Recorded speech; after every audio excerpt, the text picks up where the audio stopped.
everyone, welcome to another episode of the TAS Health and Wellness Show.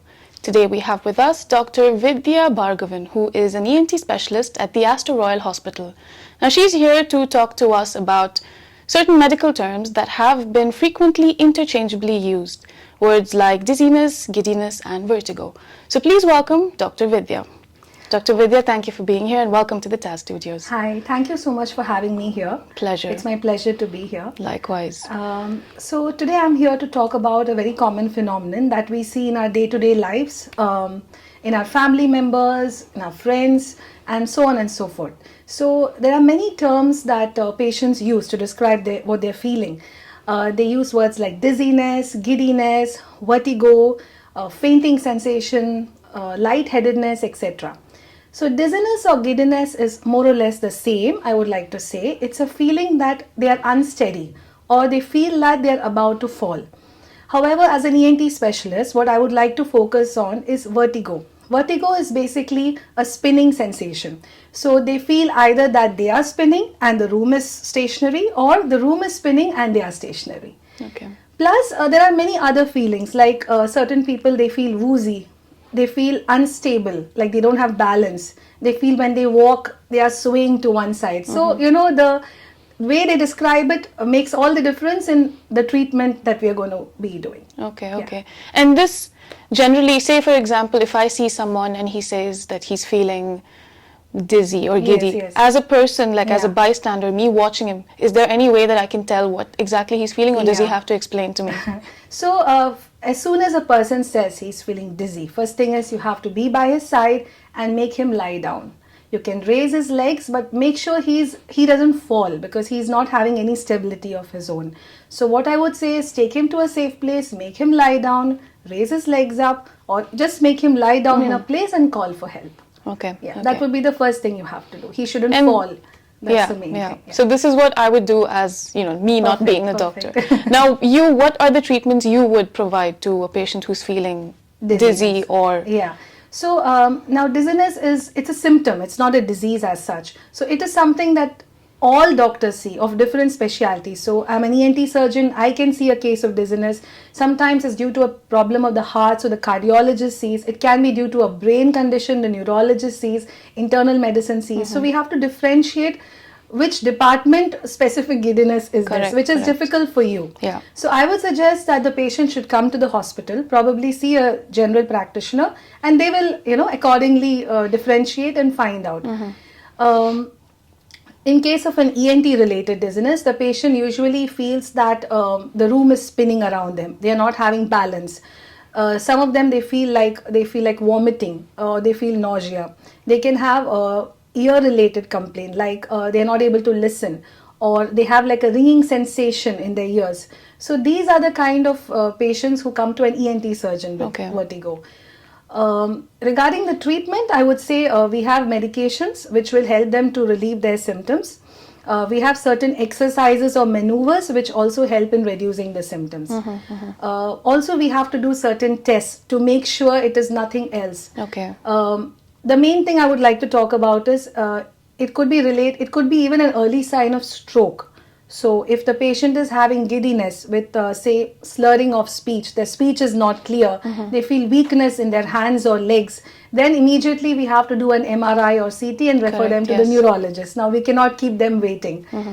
Suppose a patient feels giddy, at the same time his chest is paining, his heart is beating fast, then it could be a heart condition, so they have to see a cardiologist. Okay. So there is no said in rule that this belongs to certain specialty. So it depends from person to person. Correct. Yeah. Okay. Now, what would you say are some of the reasons that a person feels dizzy? Yeah. Is it like genetics, or is it?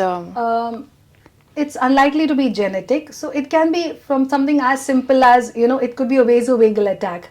It could be because you're anxious. It could be because your sugars are low. Correct. I remember during my exam time, I used to feel dizzy, and I'm guessing it's the stress or something like that. That's most commonly what we see. Yeah. Someone has not had their breakfast in the morning. The BP is low. It could be related to ear-related condition. Now, ear-related vertigos, they don't have any reason per se, unfortunately. They just happen like that. There are certain crystals, calcium crystals behind the eardrum. usually when their position changes, we get this sort of a giddiness. Oh wow, okay. Yeah, sometimes it could be because of some viral infection of the nerves, which is known as vestibular neuronitis. This can cause giddiness. I know it's a lot of fancy words. So ear-related dizziness can be because of many other conditions. Then again, you go system-wise, like if they have diabetes, they have hypertension, they are an older person, it could be a sign of stroke. Okay. So unlikely to be genetic, but there are so many factors which come into play. Yeah. That's why it's a very broad topic. Okay, like okay. say, yeah. So if I do feel dizzy and I have something wrong with I'm feeling something in my ear, you would suggest I come and... Definitely. Okay. Any sort of giddiness, do not ignore it, because we don't know what it is. It could be that you haven't had your breakfast. Yeah. So we need to get a proper blood checkup done. You need to meet the doctor.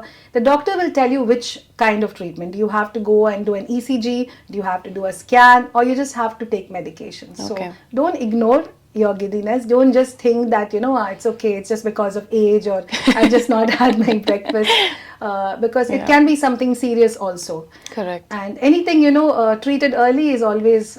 Of course. Always. This is what all the doctors have had on the show. They've been saying the same exactly, thing. Exactly. So doctor, you've spoken about dizziness, giddiness. Now tell me a little bit about vertigo, because I've seen a lot of people who have vertigo, and they sort of write it off as I guess it's just old age, or it's something else. So can you tell me maybe what are the causes of vertigo? Is it just old age, or it can be an underlying something else? Yeah. So vertigo is more commonly seen among the older age group, but it's not age or gender specific.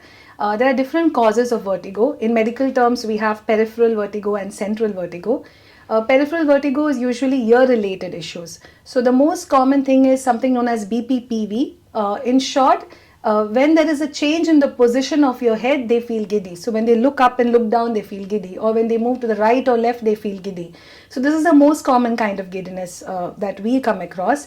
Then there can be many other conditions, like because of a viral infection of the nerve, vestibular neuronitis, this sort of vertigo, something known as Meniere's disease. In Meniere's disease, the giddiness comes with a ringing sensation in the ears and hearing loss. Oh, so suddenly when they feel giddy, they cannot hear as well. So sounds scary.